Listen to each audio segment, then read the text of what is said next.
আজ ছিল পুরুলিয়া, বিশেষ করে পুরুলিয়া জেলা কংগ্রেসের কাছে আজকে পথ অবরোধ ছিল। পথ অবরোধ শেষ হওয়ার পর আমরা এখন পেয়ে গেছি কোটশিলাতে দলীয় কার্যালয়ে আমরা পেয়ে গেছি পুরুলিয়া জেলা কংগ্রেসের সভাপতি নেপাল মাহাতো, যিনি এই আন্দোলনের মূল হোতা, এবং তার পাশেই রয়েছে জাতীয় কংগ্রেসের অন্যতম নেতা ফণীভূষণ কুমার, এবং তার পাশে রয়েছে নিরঞ্জন রজক, তার পাশে রয়েছে। আমরা আজকে এই আন্দোলন সম্বন্ধে সরাসরি আমরা নেপাল বাবুর কাছ থেকে জানার চেষ্টা করব কী কারণে আজকের এই যে অবরোধ এবং এই আন্দোলনের বিশেষ অর্থ। দেখুন, এই আন্দোলন যে হবে সেটা আমরা কয়েকদিন আগেই ঘোষণা করেছি, এবং এই পথ অবরোধ একটা টোকেন, একটা মানে কর্মসূচি, যে কর্মসূচির মাধ্যমে আমরা চাইছি যে সরকারের এখানে প্রশাসনের যারা কর্তা ব্যক্তি তারাও মানে আমাদের সাথে একমত এই বালি নিয়ে একটা বিরাট করা যাবে। একদিকে কালোবাজারি যেমন বেড়ে যাচ্ছে, অপরদিকে সরকারের নিয়ন্ত্রণ না থাকার জন্য সাধারণ মানুষ প্রচণ্ড হয়রানি। এখানে একটা জিনিস তো পরিষ্কার হওয়া দরকার, বালিটা প্রাকৃতিক সম্পদ, অবশ্যই সেটা সরকারের নিয়ন্ত্রণে আছে, যেটা আমরা জানি। সরকারের যদি নিয়ন্ত্রণে থাকে তাহলে সেই বালি মানে রয়্যালটি সহ যে ঠিকা নিয়েছে সেটা সহ কী ধরনের দাম হওয়া দরকার সেই নিয়ন্ত্রণটা সরকার করতে পারবে। আজকে আমাদের ওইটাই আছে যে সরকার ঘোষণা করুক নিয়ন্ত্রণ, যে বালির ঘাট স্পটে যদি কোনো ব্যক্তি যায় এবং সেখান থেকে বালি কেনার চেষ্টা করে তাহলে সে বালি পাবে, এবং সেই বালির লিগেল দাম হচ্ছে এত, তার রসিদ। এই কথাটা সরকার বলছে না, এটা বলে দিলেই ঝামেলা শেষ। এবারে মনে করুন ওই ঘাট থেকে কেউ বালি কিনল, কিনে আনার পরে রাস্তায় আসছে, রাস্তায় অনেক রকম ঝামেলা হয়, ট্রাক্টরের ভাড়া আছে, আরও বিভিন্ন রকম আছে, সেগুলো তো বলছি না আমি। দেখলাম যে কিনছে সে সামলাবে, আমাদের দায়িত্ব নয়, সরকারের দায়িত্ব নয়। তাহলে সরকার এই কাজটা করবে, এটাই আমাদের দাবি। এই দাবির উপর ভিত্তি করে আমরা আজকে পথ অবরোধটা, এবং আমার বিশ্বাস যে আমরা সরকারের দৃষ্টি আকর্ষণ করতে পেরেছি। আমরা 7 দিনের মধ্যে বলেছি যে দাম নিয়ন্ত্রণ সরকার করছে, এবং সরকারি রেট এইটা আমরা বলছিল এডিএম সাহেব যে আমরা ঘাট অনুযায়ী আমাদের রয়্যালিটা নির্ভর করে, যদি ওটা অবাস্তব কথা, যদি করেই তো সেইভাবেই করুন, যে ঘাট অনুযায়ী এই দামে এই দামে এই দামে সেটাও করবো, কিছুই করবো না।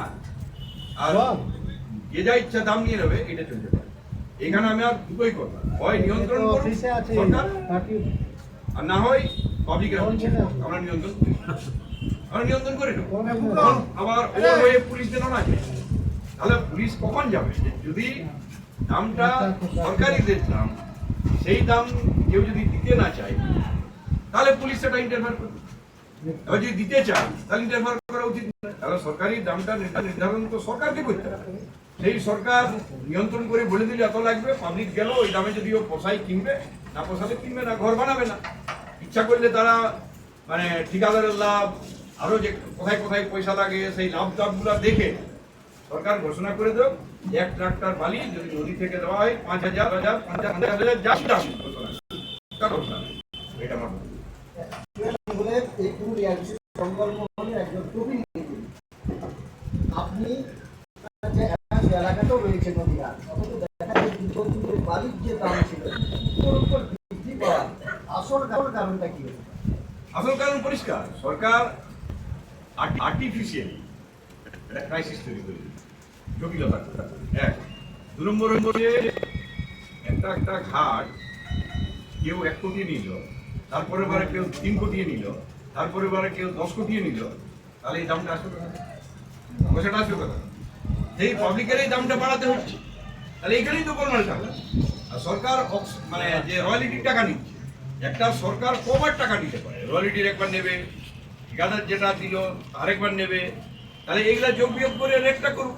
তাহলে এখানে সরকারের ভুল নীতি, ভ্রান্ত নীতি, সরকারের নিয়ন্ত্রণ ইচ্ছাকৃত না থাকা, ইচ্ছাকৃত নিয়ন্ত্রণ আরামসে করতে পারে সরকার, কিন্তু ইচ্ছাকৃত নিয়ন্ত্রণ না থাকার কারণে আজকে বালির দাম হু হু করে বাড়ছে। দেখুন, পরিষ্কার আইনে লেখা আছে যে ঘাট অকশন হবে, অকশন হওয়ার আগে সেই ঘাটের কাছাকাছি যে ভিলেজারটা আছে সেই ভিলেজারের গ্রাম সভা করতে হবে। দেখুন পরিষ্কার গ্রাম সভা করতে হবে।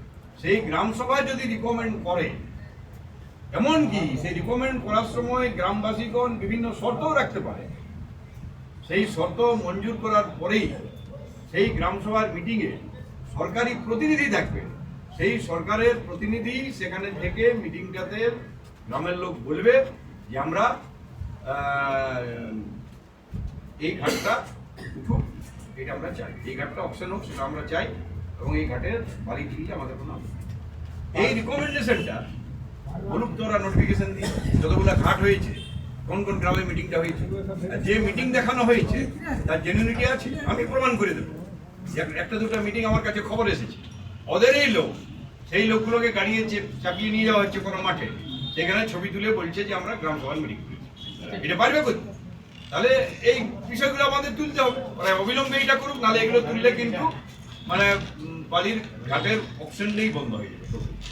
সেক্ষেত্রে কি আগামী দিনে কোনো আইনের দ্বারস্থ হবে না? অবশ্যই হবে।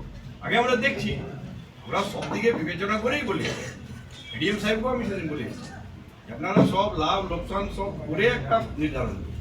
নির্ধারণটা যদি না করে আমাদের কি করা আছে? ওরা জনগণকে বোঝাতে পারবো, বলতে পারবো।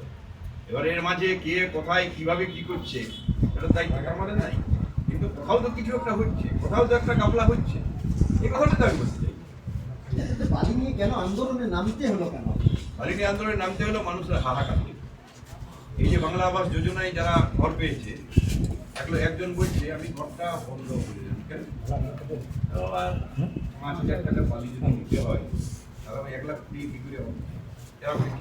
এবারে সাধারণ মানুষ যার লিগেলি পয়সা আছে, এই লিগেলি পয়সাওয়ালারা যদি একটা ঘর বানাতে চায়, সিমেন্টও পাবে, সড়ক পাবে, সব পাবে, বালি পাবে না। আর সরকারকে বলতে হবে বালিটা উনি পাবেন কোথায় এবং কত রেটে পাবেন, এটা সরকারের দায়িত্ব। তো আমাদের সরকার একটা ডিএম সাহেব পুরুলিয়া নোটিফিকেশন করে দাও যে যেহেতু বালির কোনো আমরা নিয়ন্ত্রণ করতে পারবো না, আমাদের কোনো রেট নেই, আপনারা ঘর বোনা বন্ধ করুন বা বিনা বালিতে ঘর করুন, এটা বলতে তাহলে কোনো আপত্তি নেই আমাদের যে বিনা বালিতে ঘর করুন। এই টেকনোলজি উঠেছে, এখন টেকনোলজি হলো সিমেন্ট আর ছড় দিয়েই বালি ঘর হবে, দরকার হলে মাটি মিশাবে, কিন্তু বালি ব্যবহার করা যাবে না। সেই নোটিফিকেশনটাই করে দেবে, একটা কিছু তো করতে হবে, এইগুলো স্টেলমেট কন্ডিশন রাখা যায় না।